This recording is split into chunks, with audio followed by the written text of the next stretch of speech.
and there were times when the river right here in New Westminster smelled so bad from rotting corpses of sockeye salmon that people could not function. And in Vancouver, it took a mere half-century for all the trees to be cut down, some over 1,000 years old and 400 feet tall, and all the streams to be filled in. The Cohen Commission would not be here today if this destruction had not taken place.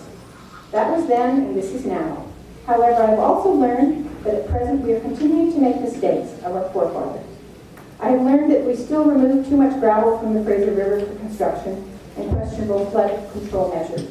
I have learned that we pollute the Fraser River excessively with runoff from storm sewers, and few people understand that water from storm drains go into neighboring waterways, and that cars and roads contribute a great deal of water pollution. I've also learned that things like coffee and medications end up in our water system because our present wastewater treatment does not filter them out. I have learned that our local sewage treatment plant at Iona is not adequate for the volumes it processes. Why else, in a year when 30 million salmon have returned, did the salmon not head up the north arm of the Fraser that we believe historically had 10 million fish? I have learned that our federal and provincial governments know nothing of building smart for the future because they have sanctioned the construction of the Pacific Gateway project, which is now underway. Today, the South Fraser Perimeter Road is in the process of eradicating 140 wild salmon streams in Delta. They have promised mitigation, but true to form, I have clear evidence from people living in neighborhoods surrounding the construction that this is not happening. All this after 70% of the rich natural ecosystems of the lower Fraser Valley have disappeared, the numbers of ships transporting goods has fallen, and we are absolutely certain there's a direct relationship, I think we're absolutely certain, between freeway expansion and increased climate change. I have learned that we have sanctioned to the astonishment, to the astounding detriment of wild fish and their ecosystems, the industrialization of fish production in open-net fish farms. This means feeding smaller fish fit for human consumption to farmed fish, lacing this feed with chemicals and antibiotics, and essentially altering and polluting our waterways to produce a far inferior product when we have wild fish we should be positively stewarding. I have learned that the Department of Fisheries and Oceans provided over the collapse of the East Coast cod fishery, which was once monstrous in volume. But that was then and this is now.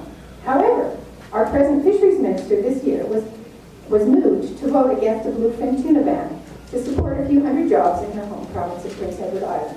I will certainly not have any further respect for this Minister of Fisheries.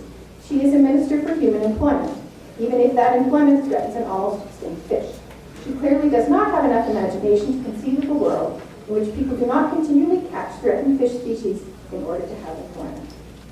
I have learned that if there's an open, that if all these issues happen, an ocean or river ecosystem in jeopardy, many times the public do not confident to phone the DFO to fix the problem. Not because the DFO doesn't have employees who are competent, because some do try. But for some reason, many other employees do not get the job done properly, and too often they are influenced by an unwritten mandate that says saving ecosystems for fish comes after considering the supposed needs of humans. I know this because in the past few years, I've received desperate emails from people asking what they should do in the case of a large fish kill or a construction project that was harming their local ecosystem. Me, a nonprofit engaged community member who has little power.